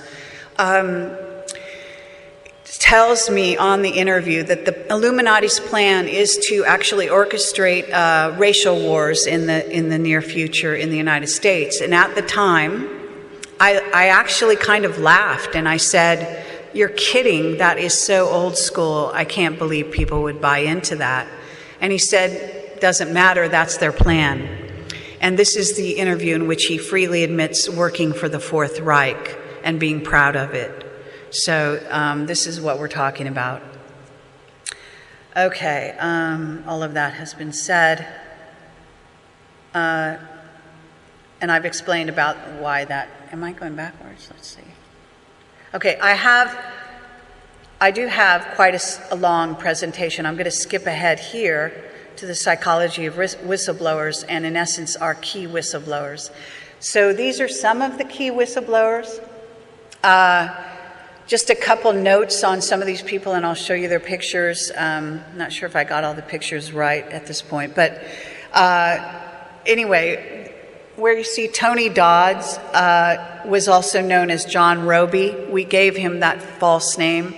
He was a UK police detective who was rather tied in with the sort of upper echelon of the ruling class, I guess you might say, and some high levels of the intelligence communities, probably. But at any rate, he liked our work. He contacted us out of the blue. He wanted to keep secret, and he did tell us that this thing called Torchwood, which was at the time a UK series that then became a US television series, was real. That in essence, that they do have means and ways of tracking ETs that are visiting here, that are walking around the planet looking like you and I, sometimes not so much like you and I, sometimes, wearing hoods and various things to camouflage themselves. In essence, he said they do track these individuals. Sometimes they kill them, sometimes they capture them, sometimes they work with them, and so on. But this is an ongoing situation. And he said that information, he wanted us to know about it, but he said we could be putting our lives in danger if we released it, and we released it anyway. Then he subsequently has died a couple of years ago, so we now tell people his real name. Who else? I've talked about several of these people. Certainly Henry Deacon, Arthur Neumann. These are key whistleblowers that came in the very early days of Camelot, and some of whom have continued to interact with me, even behind the scenes. And I'm not going to name who those are, but they are among them. So many people will know about Robert O'Dean. He is a person who broke his security oath to come and tell the public what was really happening regarding the secret space program and the agenda of, in essence, the dark side. He is a person who is over 85 at this time and very well loved around the world as a whistleblower. I've done at least 4 interviews, maybe more, with him on video. Dan Burish is very well known. The last contact I had with Dan Burish, both of he and Marcia McDowell, his partner, Marcia McDowell, at one point turned against Camelot. They professed to be friends of ours initially and give us quite a lot of good information, some of which checked out very well. One of the things they told us in the early days was that Hillary Clinton was going to run for office in 2016 and that she would win. So far, half of that is true, and it is going to be interesting to see if the other half proves true. It does look like it's headed that way. He apparently was part of MJ-12, or claimed to be. He said that his sort of, I don't know if it was a literal father or a paternal father, whatever, was a guy named Mike McConnell, who was head of the DIA and Defense Intelligence Agency. And let's see, I think at this time he's head of, anyway, it's a sophisticated member of the aerospace community. Anyway, he talked about a lot of things to us, but eventually they turned against us. They threatened us in a letter, and this was when the other person in this picture, the picture next to him, Henry Deacon, Arthur Neumann, went on camera, on stage in Barcelona at the Exopolitics conference there, and right after Bob Dean had spoken and done a wonderful presentation all about Mars, Henry Deacon went with myself onto stage, announced that he had been working on Mars as a scientist in Black Projects, and that he could go through what was in essence a kind of a jump gate and go there for lunch if he wished, but he was also working alongside ETs. He said all this on stage, and then we were asked to leave the stage. The Exopolitics organizers asked us to leave the stage at the time, in spite of the fact that they had paid his way to attend that conference, and they didn't want him to speak. And this is what goes on, and this is a warning to people out there that attend conferences that are supposedly put on by individuals and organizations that profess to have our best interests in mind and want to put the truth out. A lot of times they have been taken over or are being orchestrated behind the scenes by, like MUFON, which is notorious in this regard, by agents of the CIA and other organizations that are in the intelligence community. And a lot of the conferences have been taken over.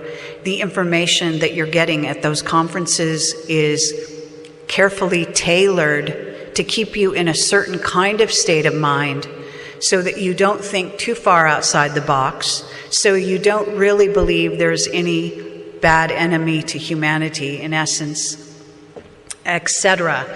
So there are a number of things that Camelot talks about that other people that get targeted talk about that will not come into the discussions at these conferences. They will be very superficial approaches to this material, I'm sorry to say. So, in essence, they asked Henry Deacon to leave the stage. Then after that, we got a letter from Dan and Marcy, Dan Biersch and Marcy McDowell, who claimed to be members of MJ-12, in essence saying we needed to watch our backs. Okay, so Jake Simpson, he had, if you go on our website and search under the name, any name, search under any name you're interested in, you can find information pertaining to that person, because obviously we have a huge website. And Jake Simpson is a whistleblower who never went on camera and never revealed himself in photos or anything. He, in essence, gave us a great deal of information about the surveillance of humanity that goes incredibly far beyond anything Edward Snowden has said, which brings into question as to who exactly Edward Snowden is working for. And this gets into Julian Assange, etc. And, you know, I like to believe that these individuals are good-hearted individuals who may be being used, for example, by the very organizations that they appear to be rebelling against and not know it, and so on. So it is such a complex game. It's not black and white. It's important to understand that there are, whenever anything comes along that appears to be rebelling against what is in essence this sort of dark status quo, what they will attempt to do, what their job is to obfuscate the truth, to put out what is in essence opposite information, to confuse what they think is the low-level human brain, because they think that you do not have the ability to hold two opposite thoughts in your mind at the same time. They actually have a very low opinion of humanity and the human vehicle, in essence. I do not. And I can say that because they also sell you short a lot of the time, they can be deceived. And there are interesting ways of doing that, and staying alive is one of them. But I can tell you that Jake Simpson told us far more about what's really going on in terms of surveillance of humanity than Edward Snowden ever has, or anyone else for that matter out in the sector. So once you find out about the quantum levels of surveillance, you won't decide to still play these silly games of, even if you leave your cell phone at home, you're still surveilled at this point. I'm sorry to say that this earth is very, very well surveilled. Now, I do believe that you can go into some remote places and still get some privacy. Maybe not. If they know who you are, like they know me, it will be more difficult for me to do that. But if you are relatively, benign and they don't think much of you at the moment, it's possible you can get some privacy in that sense. But it will only be in a very low-tech environment, possibly even under the earth. Anyway, so I've covered that. Ashana Dean, these are just their pictures, just so you can see. This is a typo I need to fix, that the middle person is not Pete Peterson, it's Dan Sherman. And this is the whistleblower who wrote the book Above Black that I talked about. It's also interesting that some of our whistleblowers have had their children die in unusual ways. Most people don't realize that Bob Dean's daughter, actually I believe, committed suicide, and that Clifford Stone's son died in a motorcycle accident. Now you can say these were just accidents. You can say they happened for no apparent reason or whatever. Or you might want to look further and see exactly what these individuals have contributed to our understanding of truth on the planet, and you might be able to see that there may be some coercion going on there. Many people want to know about Cameron Faley, who I've talked about many times, and I think I've done 3 interviews with him so far. And I can say he's gone to ground, as they say, right now, meaning he's not accessible. He knows he has an open invitation to do another interview. He has been wrong so far about some things to do with Planet X. Lots of people do get timelines wrong. They predict events that simply don't happen or haven't happened, and this is important to know. I think that even now people are predicting very dire events in the near future, and I don't think that these will necessarily happen the way they envision them. I think that there is a lot of overlay. There's a lot of misinterpretation of information that comes through, whether it be from ETs, human sources, or intelligence sources. You know, a lot of intelligence agents are actually told falsities in order to put out falsities, because if they believe it, they think they've got an inside track. They go out and give you the information. They think it's true, but it's not. It's like a carrier pigeon in essence. So there's a lot of this stuff going on. It's important to realize that we do have incredible power as creators of reality, that our future is not decided except towards the positive, that in essence what will happen is that humanity, regardless of how many seedings and incarnations you go through, that you will make your way back to source in whatever way and time you feel suits your soul. That again, this is a planet of learning, and that you're not ever going to turn this into a paradise, not in the 3D, 4D world. That 4D is all about groups interacting with other groups. So you've got groups of ETs interacting with various races of humanity, et cetera, and it's all about those interactions that are karmic and otherwise. In other words, a learning process that continues. So this is how I see it. You need to look into the overall big picture yourself. Look into your heart. Look into your dreams that sometimes give you, information about the future. Start to trace your dreams. Start to trace the times when you knew something ahead of time and it turned out to be correct. Trace the times when you thought you knew something ahead of time and it didn't turn out to be correct. Be, in essence, your own scientist and start to be able to trace your way through reality, also in what George Green likes to call the observer mode. Being able to sort of stand back, to go into your higher self, if you want to call it that, and to see the bigger picture. It's also important when dealing with a human being to understand that this body you're interacting with is not the only version of them. That a person who may be on a lofty, so-called lofty pedestal at this time may have been someone who conducted very nefarious deeds in the past. They may have a history that is very humble and very lovely on the one hand, or the opposite, etc.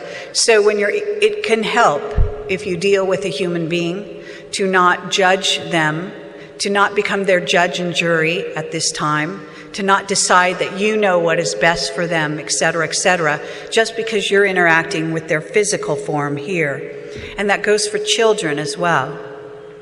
Each individual should have their own sovereignty, and we should each honor that. And the internet is full of people who like to slice and dice and judge and jury other people all the time, as if they know. And it's simply, it's wrong. And I just want to caution people about that. More whistleblowers. Mark Richards that I've talked about. I can tell you that for what it's worth, when I do encounter Mark Richards, when I deal with him and his wife, as I have over the years, I am encountering a person who conducts himself, even to this day, after 30 years in prison, as a military individual who garners respect, who is highly intelligent, who is not evasive in any way, and who answers from the heart and from, with clarity. So this is what I get.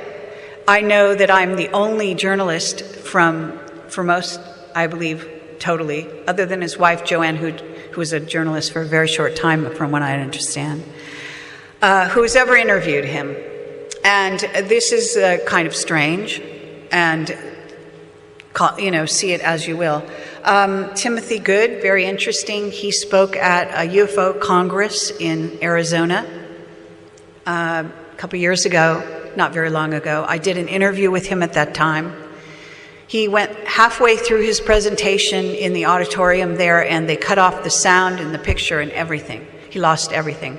He was unable to continue, or desired not to, because he didn't have his tools working. I can tell you there were individuals in the audience there that I observed, I saw this firsthand, who were from agencies, and that as part of his presentations, and Timothy Good is a very good witness, a very good investigator of the truth, who basically got shut down, in part because he peppered his talk with the warning that there are predators here coming from other planets here on planet Earth. So it's very interesting that he was shut down. The rest of the speakers were fine. Simon Parks, I have several interviews with him, and he's spoken at my conferences recently, said some very important information. One of which I will just say here, I will be releasing this as soon as we can get it online. And probably most of the interviews I will charge some money to try to make money back for my flights and all of this kind of thing that I've had to pay for to do these other conferences. And I want to thank the hostess for actually paying my way here, because she was unusual in that respect. But normally I have to pay my own way. And so I have, I go in debt on my credit card and so on and so forth. But I want to say that Simon Parks did reveal some important information he believes is correct. He does have something of an inside track, although I can say that some of his insider information does not correlate with my Cameron Faley information. And Cameron Faley worked for the City of London banking community for a very long time, and his family has been serving that sector for even longer. There are some interesting things to do with Brexit that Simon Parks revealed, importantly. He also revealed that they are planning to do this financial reset, and they will give no notice, and they will go in and remove people's money from their bank accounts at a certain point. And I don't know when this is. He said he will get advance notice as being part of this insider community of something like 24 hours or something. So he's warning people about this. I'm putting this information out there for what it's worth. I believe that it may be that they are going to make your money worth a lot less, but I think he says that they're literally going to go in and take money out of your bank accounts. I'm not sure how that works. or how they're going to rationalize it, what kind of publicity stunt will be going along with that. Supposedly something in the next 6 months, though. Can I have the time? Anyone? Sorry. Okay, so I've been going for about 2 hours. Just a couple more pictures of whistleblowers, just so you can get their faces kind of in your mind. Anthony Sanchez, Richard Allen Miller, and Clifford Stone. By the way, Clifford Stone is an ET communicator. He went on crash retrievals, and he is a lovely soul. As demonstrated in my interviews with him, you'll see he's an incredibly gentle and kind man as well. This is a picture of Cameron Faley. James the Wingmakers is another person I interviewed, but I only did a written interview with him. So some very interesting, elegant, and wonderful information, some of which is very, very accurate, can be had in that interview. Okay, I have a laundry list of black projects. I'm just going to skim through here. If anyone wants access to this laundry list, I did a presentation in the past called Black Projects Follow the Money. If you put in my search term in my website, Black Projects, that presentation should come up and be accessible to download. I'm kind of losing my voice. Important to know these organizations that are kind of covers for what is in essence this thing we call the secret space program. Monsanto, Merck, Westinghouse, Tavistock, and Rand, well-known agencies.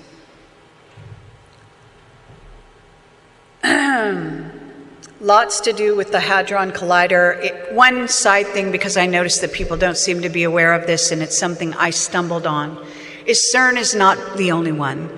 There are many what we call, or what they call, linear accelerators. Thank you.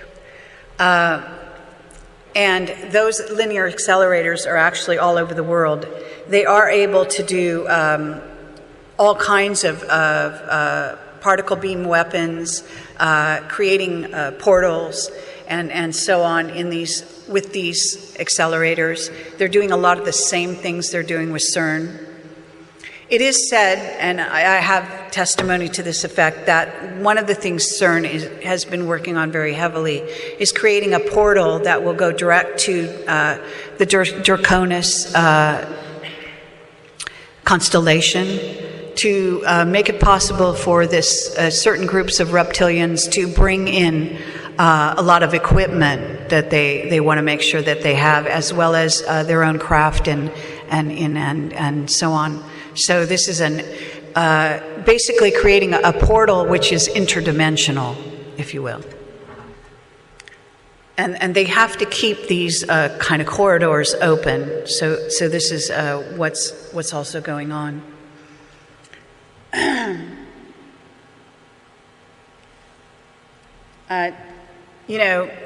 It is very important that knowing is only the beginning. I'll let you read that.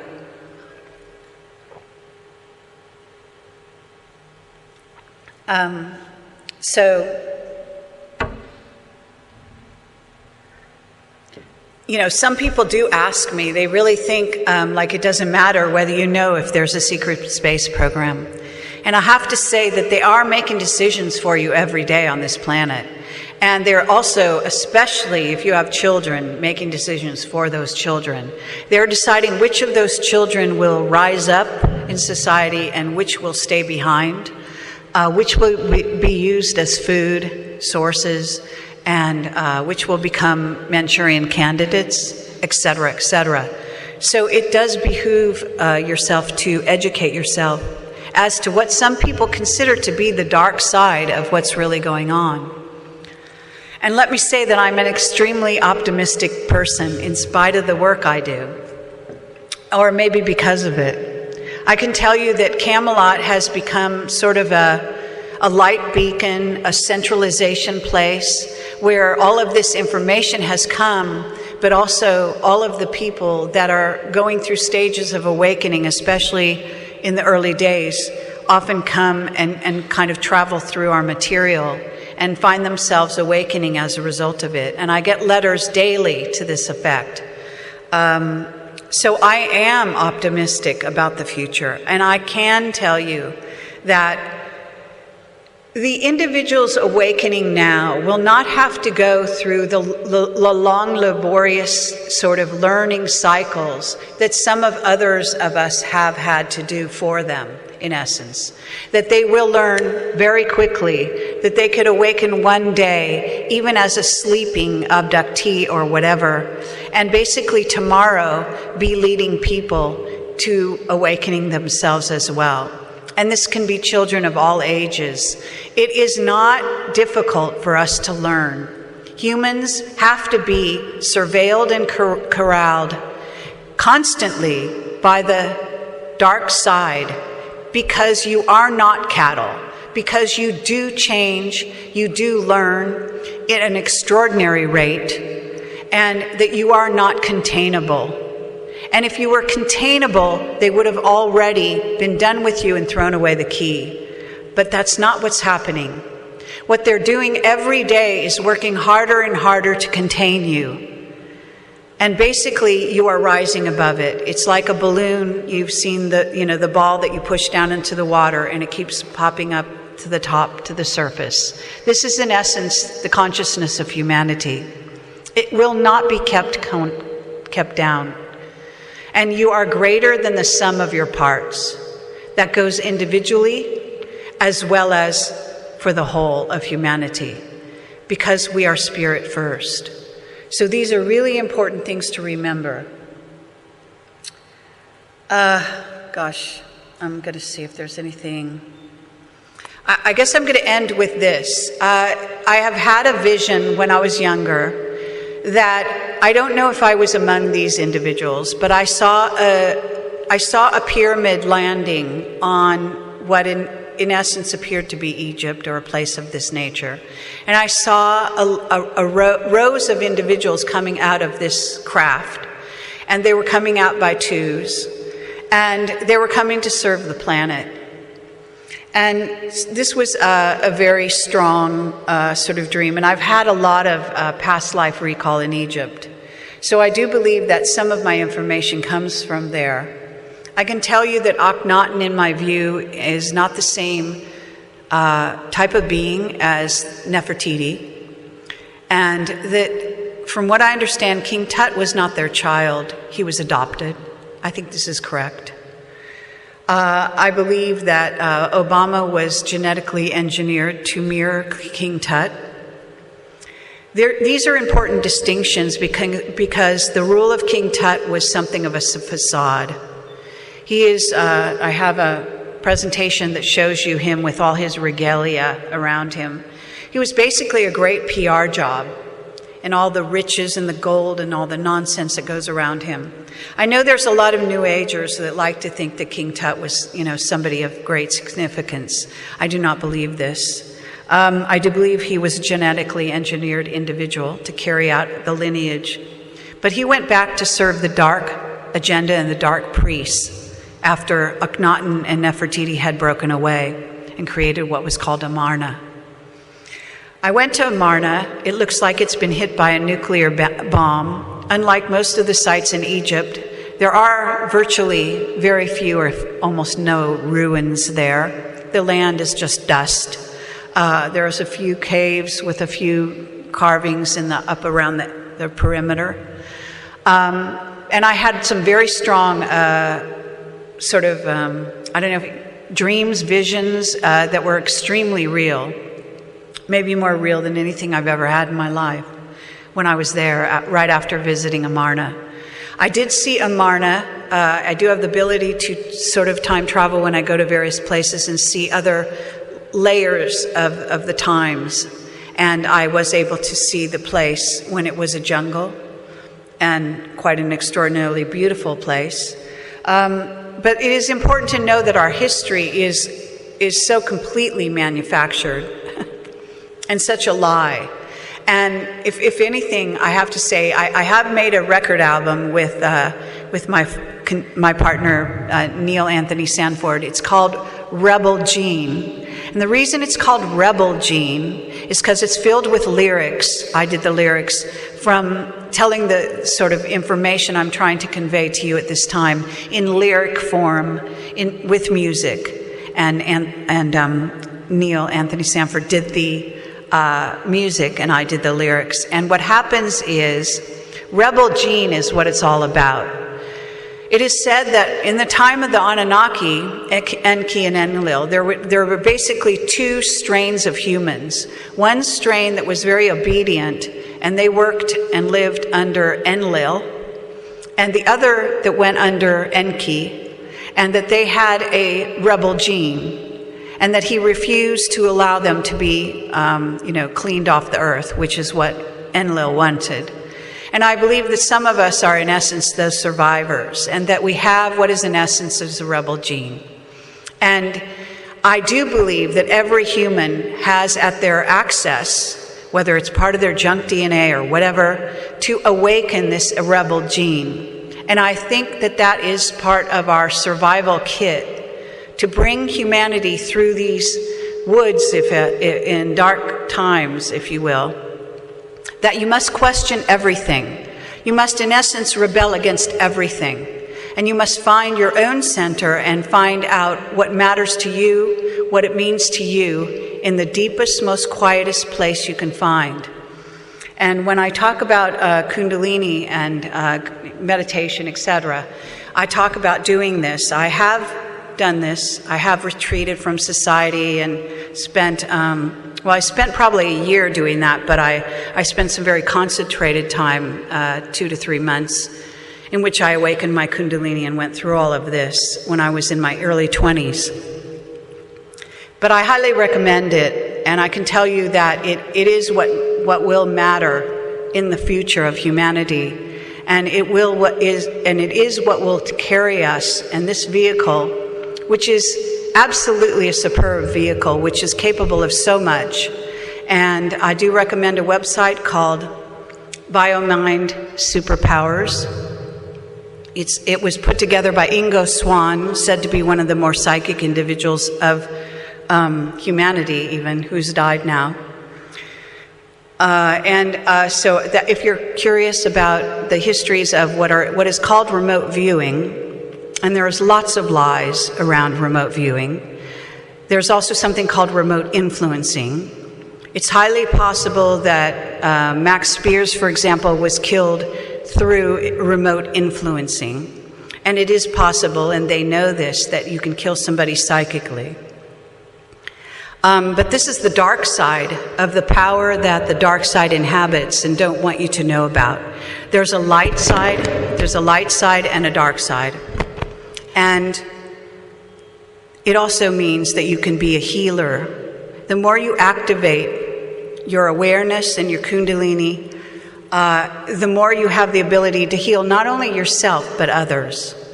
And in essence, we are all shamans, shamanists. We are all healing each other and ourselves. That's the journey. It's a journey of healing. And Phil Schneider and the Dulce story is notorious. I just have some, images here to show you about the kinds of things going on there. Mark Richards, Captain Mark Richards that I've been talking about, he and his father took a battalion into Dulce to shut it down. They rescued the humans at that time. And according to Mark, about a couple weeks later, the ETs went in and re-abducted the humans and took them back. And so this is the kind of battle that we're engaged in. It is a dark battle. There are all kinds of aspects to it. The ancient sites are key. Our ancient history is absolutely key.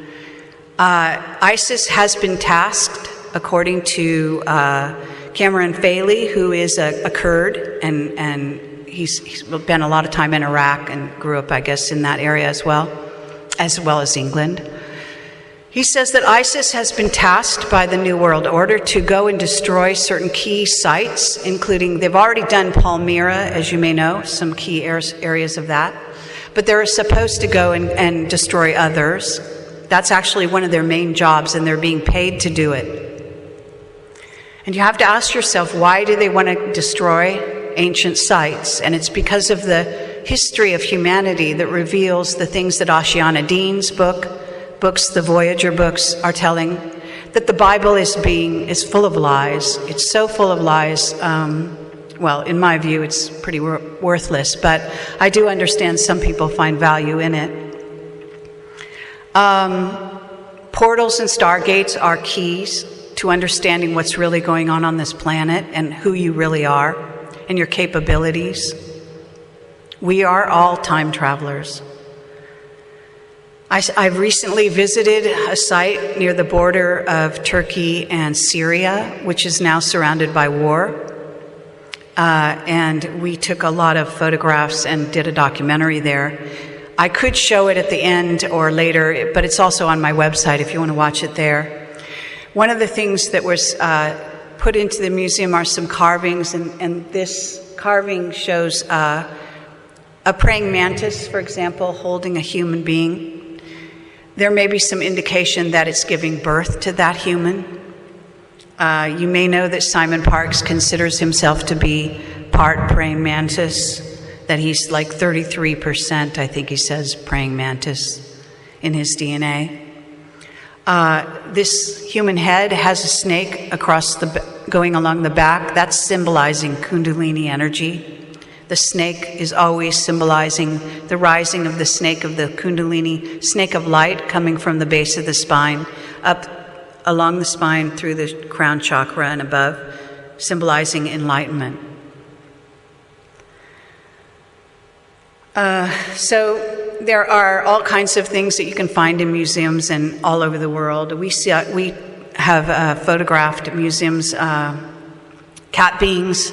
I think these photographs were taken from what was taken from off the coast of Alexandria, was recently in an exhibition in London. And they had very little in that exhibition, but they did have some beings. I think possibly some of these came from there. There is so much symbolism surrounding stargates and going through stargates and portals. It's amazing.